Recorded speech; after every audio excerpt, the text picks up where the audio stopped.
Yo guys, what's going on? It's your boy Aaron, and today I'm back here again with Ralo. we are, well, this is about a week later from the last video. Now listen, I know y'all see me had this hoodie on, but this is my favorite hoodie and it's been a week, so don't say nothing. Hey, I don't even remember what shirt I had on the last video, so it's been a week. We uploaded the Daechwita reaction and got a little bit of hate, a little bit of love, you know. But we were told to react to an explanation of the song, so that's what we're doing here today. We're gonna figure out what the actual message behind it is, because I mean it's kind of hard. You have to realize as a reactor, like reacting to something, you're trying to look at the music video, you're trying to listen to the song, you're listening to the beat, listening to the flow. Like, it's hard to read those captions and really get the full picture of what he's trying to say. Like, I knew a little bit of it, but not all of it. So we're gonna watch this video of DKD TV reacting, or not reacting to it, explaining the music video and the song. So let's get right into it. And please, no violence. No. Do not attack us again. Alright.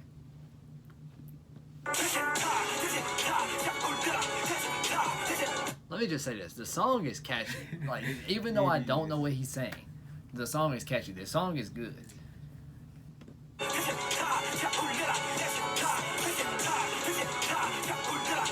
Suga's delivered another hard-hitting mixtape titled D2.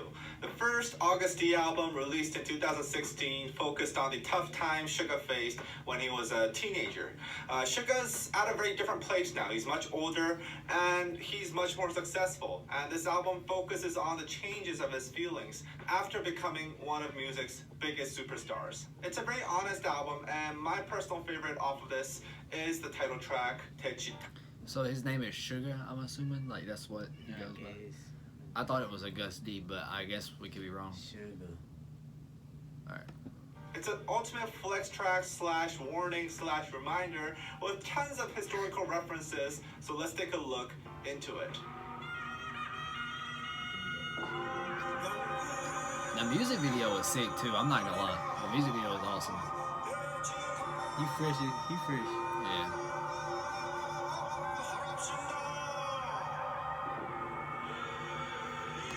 Another thing, we know he's Korean now. Yes. Like, they really got on your head because you said he was Japanese or whatever. I apologize for not knowing he was Korean. I know now, and I will respect that he's Korean. Daechwita is Korean traditional marching music that was played when kings or royalty were moving about, or important guests would visit, as well as when army would be marching. I said that. I said that was like the song for the king. Yeah. So, hey, I knew that much. Give me some credit. There are two main characters in this music video, a King Suga and a bottom class Suga. We can see that the King Suga is a tyrant. He has everyone kneeling down with the faces down in the ground. And he beheads people who have complaints in this scene. You can see the Shinmungo here. People in the Joseon dynasty would hit this drum if they had something that they've been wronged. They'd hit this drum and the king or someone up in the hierarchy would come and sort out their problems. Except here, King Suga is killing the people who have such complaints and issues. But the So basically, he was a savage. That's what, I think it was like the king. Yeah, I guess. But I think the point is that, like, the other one kills that one. Yeah. So, but he was basically like a bad king. Yeah, I understand that. class Suga, with the help of BTS and army represented by the 6 other men and a woman in the scene, starts a coup. He drives up a car with the men representing BTS and also a cute painting of Bang PD. By the way, this painting has its origins in a Jungkook drawing of Pang PD. It's pretty funny. The King Suga sees this and gives a thumbs down and captures the bottom class Suga. The King Suga wants to kill him and does this graceful sword dance, which apparently Suga learned in 2 days. Meanwhile, bottom class Suga, blindfolded and tied down, starts headbanging, singing Daechwita.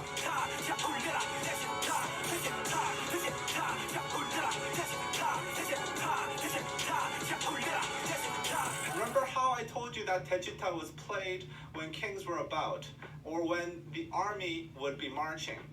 The bottom class Suga singing this is an announcement that he is actually the real king. He feels like he's the king. The people under the king, the very ones that were kneeling to him in the beginning, are now joining Suga, headbanging with him. This Daechwita is also for them. These kneeling people are armies marching together with the bottom class Suga.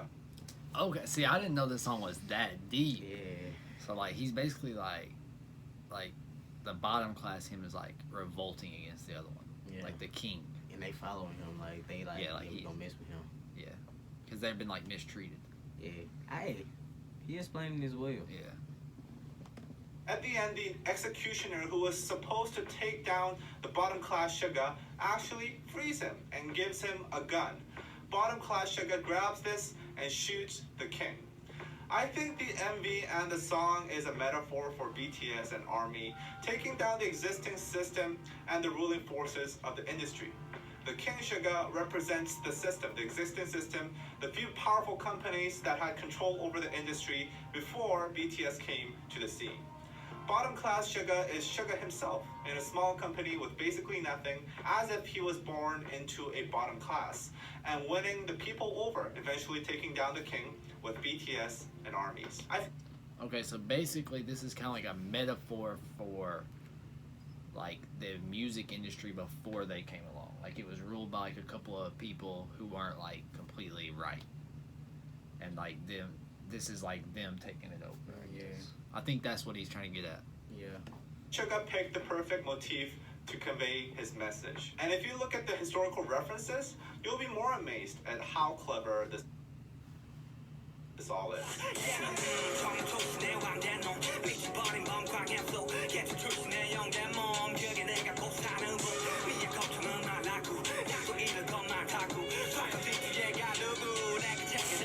Well, this single verse has a lot to unpack, but let's just start with this line. The Joseon Dynasty, which is most likely where this song is set in, had a strict class system where there was a heavy discrimination based on which class you were born into. Slaves were not even considered human. They would be traded in cases their owners didn't have enough money, and they were thought of more as just things.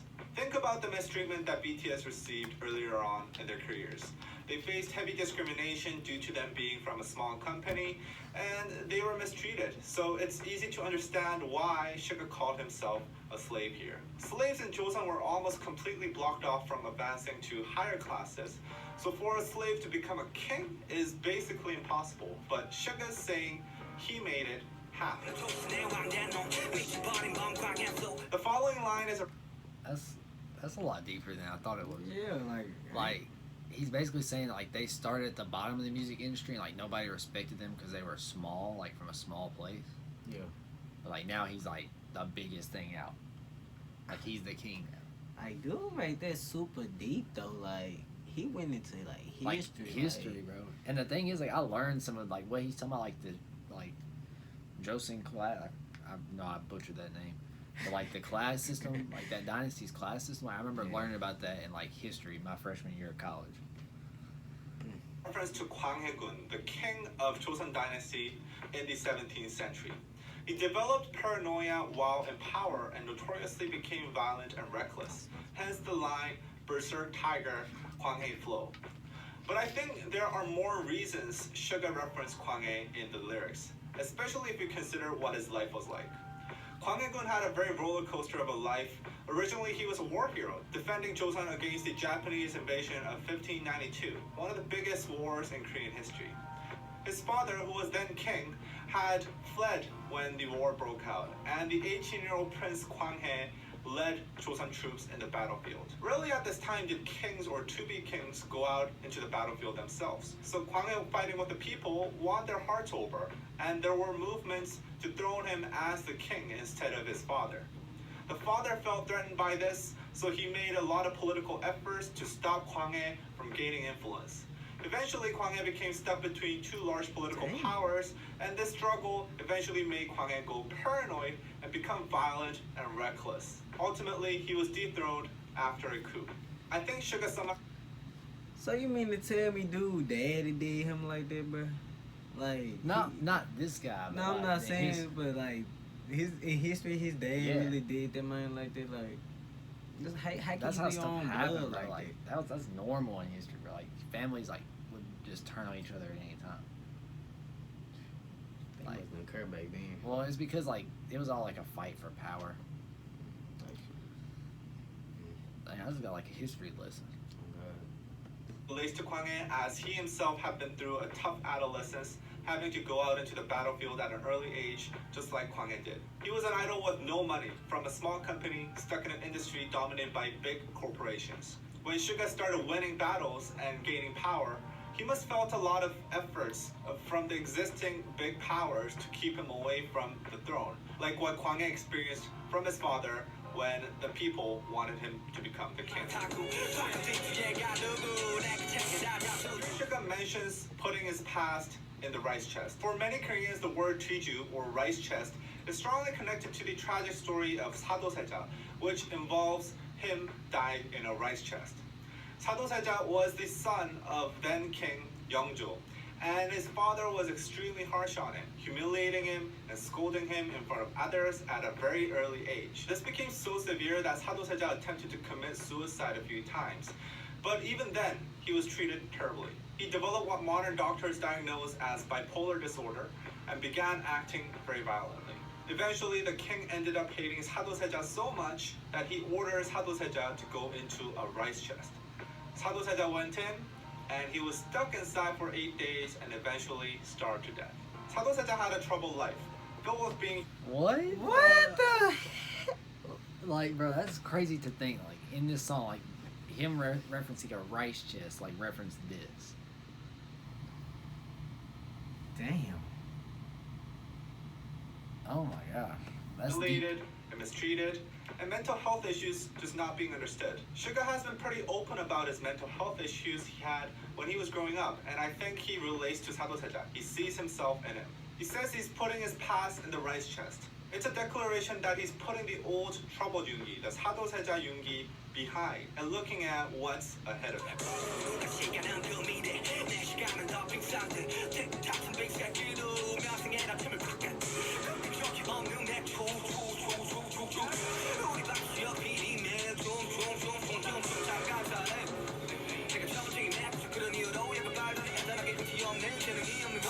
In the second verse, Suga focuses more on how he's now on the throne and he's better than everybody else. Suga directly name drops Bang PD and also takes a shot at other artists who do drugs thinking that they write better music while they're high. I won't name any names here, but I'm sure you can think of an artist or a few artists for that matter that will be at the butt end of this. Is Some anybody you in like? bigger companies, in fact.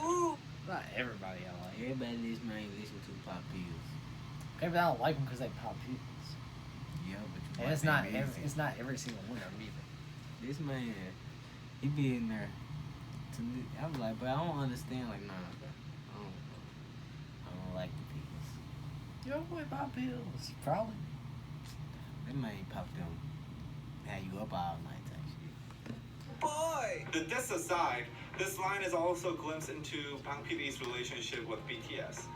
In a typical company, it'd be extremely difficult to even mention the name of your boss this openly without putting the honorifics name, especially considering how much a veteran and how much older Bang PD is compared to BTS. So However, that's like their boss, I'm assuming. That's what I got from that. Yeah. That's somebody that you just knew from a long time. But like apparently like I think over there in Korea like you don't reference your boss like that, like you put respect on their name basically. Yeah. But like he just mentioned his name, like basically showing like they're that close. Like he can just mention it. Suga name drops Bang PD as if he was his friend. We can sense that there is a very close bond and assume that Bang PD is very democratic with BTS. The fact that Suga is talking of Bang PD so casually is a flex of its own to others, as it's a sign that BTS has become so big and valuable to the company that he's at level with Bang PD.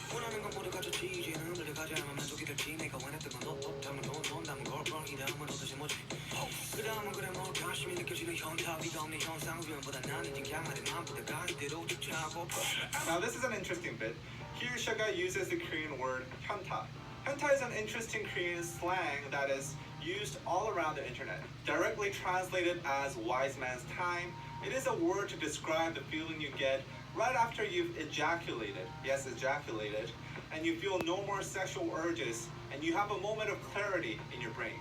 You feel still, present, and sometimes disappointed No that way. I got. This nigga a freak, bro. I don't think that's what he's getting at. I think he's basically saying like his mind is clear, but that's funny, bro. That's funny.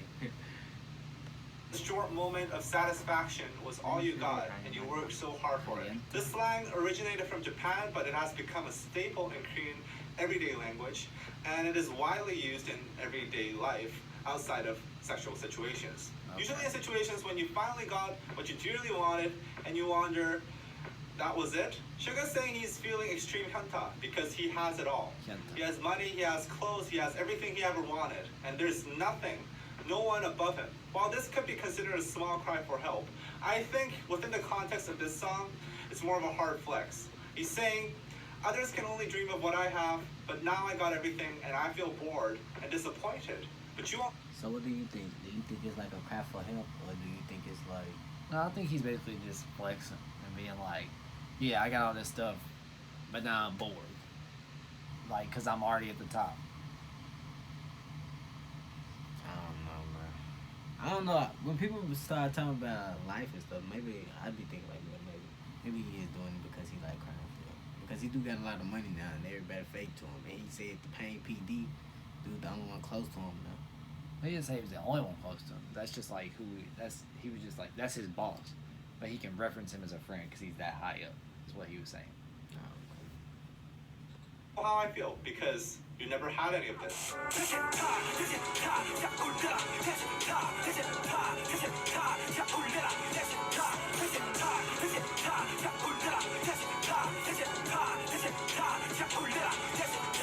BTS has been on the top for the past few years, absolutely dominating, with a level of popularity that has never been seen in K-pop before. They're so dominant that it's sometimes easy to forget that they too had humble beginnings. In fact, more humble than most top artists out now today. They had to fight their way through discrimination, mistreatment, and humiliation. Daechwita is a reminder that this was where they started, and they took that system down. And it's also a warning that they had the resilience and the force to go through all of this, to go from slave to king. Do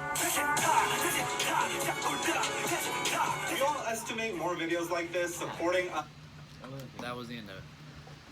So, also I read another comment in the video that said like the N word was like it's a word I think for like your in Korea, and they're so considerate that on the radio they like still bleep that out.